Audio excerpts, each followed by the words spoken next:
They don't want you to hear this. Because once you hear the truth, there's no going back. They say this crisis is about drugs, that it's about bad choices, weakness, people who just couldn't get it together. That's the lie they need you to believe. The truth? This crisis was designed, not by accident, not by chance, but by a system that profits off suffering and death. And that should terrify you. This is Detoxing the Discourse.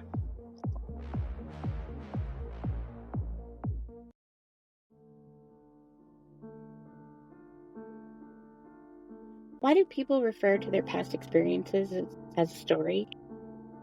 A story sounds like it's something made up or created.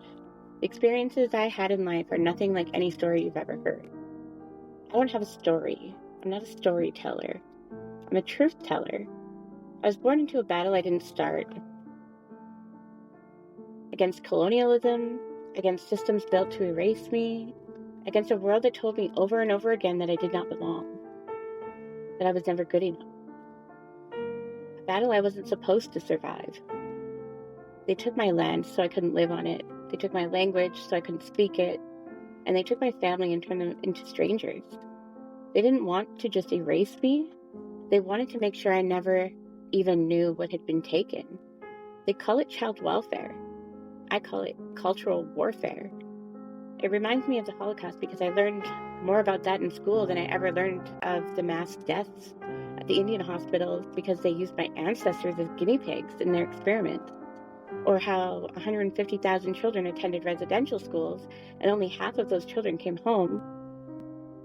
If those children had children and those children had children today, how many Indigenous people would be in Canada right now?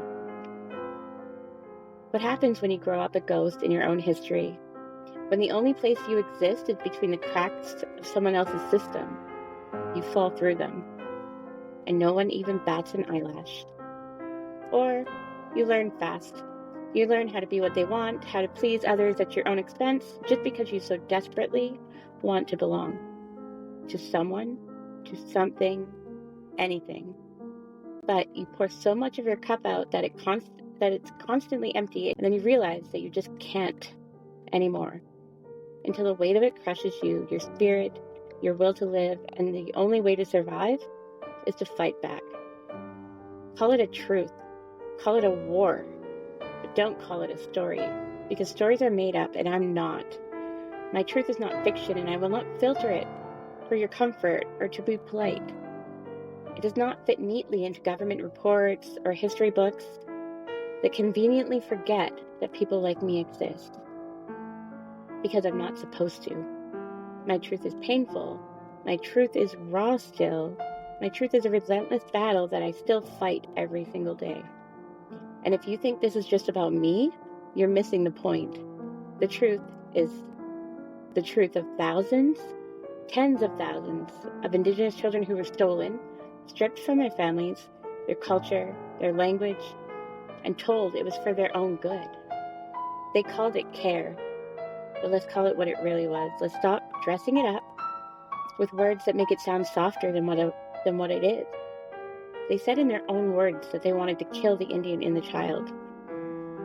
What exactly do you think that fucking means? It was a greedy, profit-driven war on our identity. I was taken. My mother was coerced into signing me over to foster care because they told her the only way for me to get the help that I needed was to be in care. Help, that's what they called it. But they didn't help me. They harmed me in horrific ways I don't care to explain in great detail because it fucking hurts. I was 7 years old. I went from being a child with a family, running along the beaches. My parents were clam diggers. I grew up in the mountains and on the ocean. But I went from that to being a case number, a level 3 child that was a permanent ward of the court, one more Indigenous child in a system that was never designed to protect us or help us, only to control and civilize us. The same systems that ripped children from their homes and forced them into residential schools are the same systems still fucking operating today under the guise of the Ministry of Children and Family Development. They never stopped. They just changed the name. The 60s scoop. The millennial scoop. Generations of Indigenous children funneled into the foster care system, away from their culture, their land, their people. And what happens when you take a child's identity away? When you make them feel like they don't belong anywhere? When you tell them through action, through silence, and through emotional, mental, and physical violence that their very existence is a problem to be solved? They grow up lost. They grow up searching for something to numb the pain, and they grow up surviving in a world that doesn't see them, except only when it's convenient. When their suffering can be turned into statistics, when their deaths can be used as talking points, and when their trauma can be neatly packaged into reconciliation speeches that come with no real action.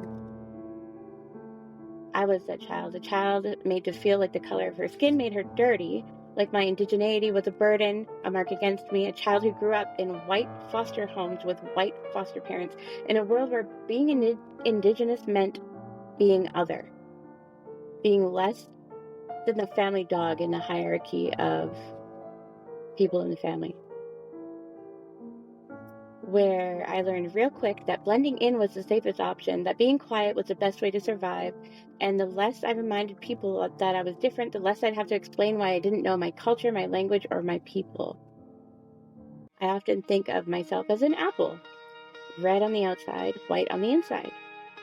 I carry this shame like a weight, pretending it doesn't bother me, pretending I'm not desperate to belong to something, but pretending doesn't heal anything. Pretending doesn't erase the loneliness that eats you from the inside out. And so, like so many others, I turned to whatever would make the pain stop, even for just a little while. Drugs, desperation, destruction. When the toxic drug crisis was declared in 2016, I was already drowning in it. I had lost my children, I was at rock bottom, and let me tell you, rock bottom isn't some random dark space. It's a real, physical, suffocating space, like a nightmare you can't wake up from. I lived it, I lost myself to it, but I fought my way out of it and woke the fuck up. Not because of the system, not because of government policies or so-called helpful interventions, but because of community. Because of people who saw me when I couldn't see myself. Because of the few who understood that healing doesn't come from punishment, it comes from connection. And that's why I fight now. Because I got my kids back, I got my life back, and now I'm coming for the system that tried to break me.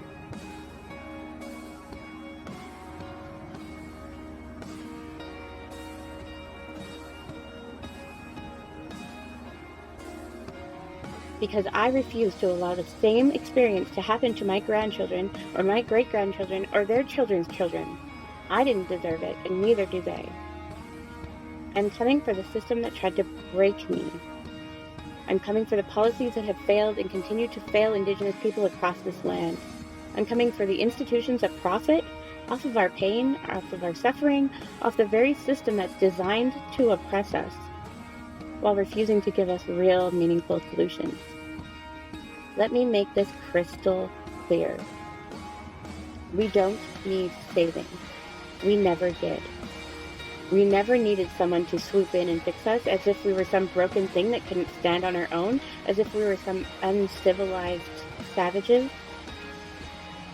We have been standing even when they tried to knock us down. What we need is not more empty promises, not more reports filled with facts and statistics. We already know the foster system is a pipeline to homelessness, addiction, and incarceration.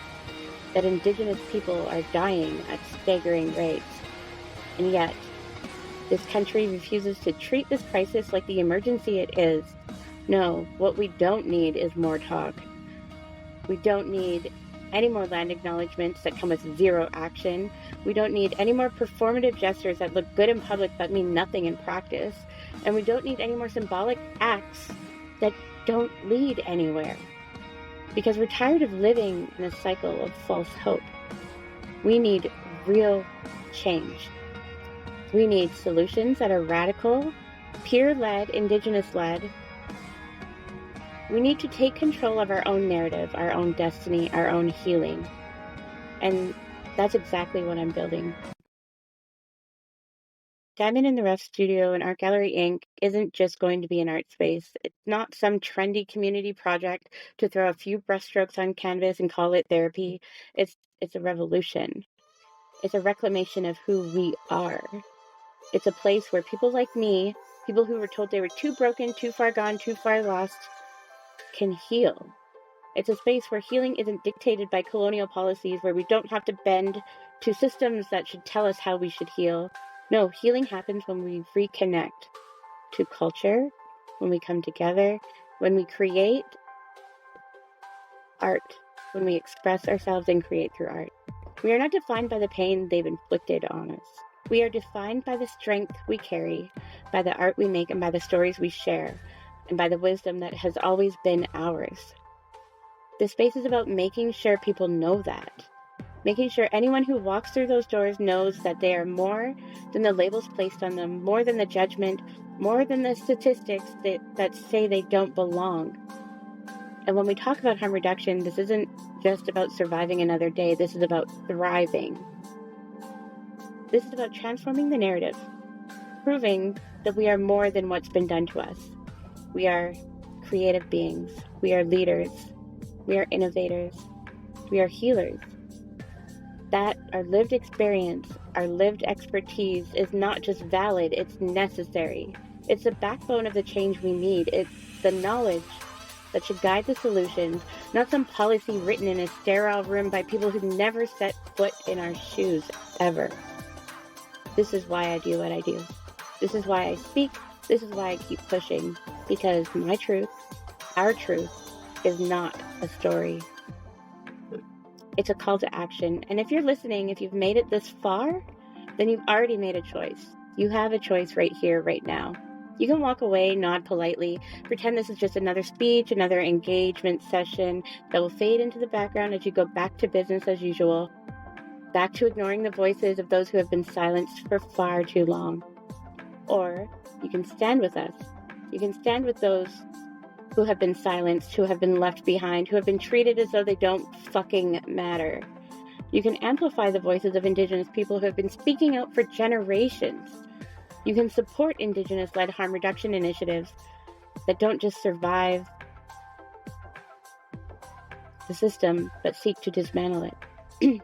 You can invest in solutions that are built by the people who live this reality every single fucking day, not some academic theory or government-driven initiative that misses the mark every single time. This isn't about me, it never was. This is about all of us. This is about breaking the cycle, building a future where the next generation doesn't have to fight the same battle, where they're not being erased, where they can stand proudly in their culture, their community, their identity. So what are you going to do? Are you going to ignore the truth and walk away? Or are you going to stand up, step forward, and be part of the change?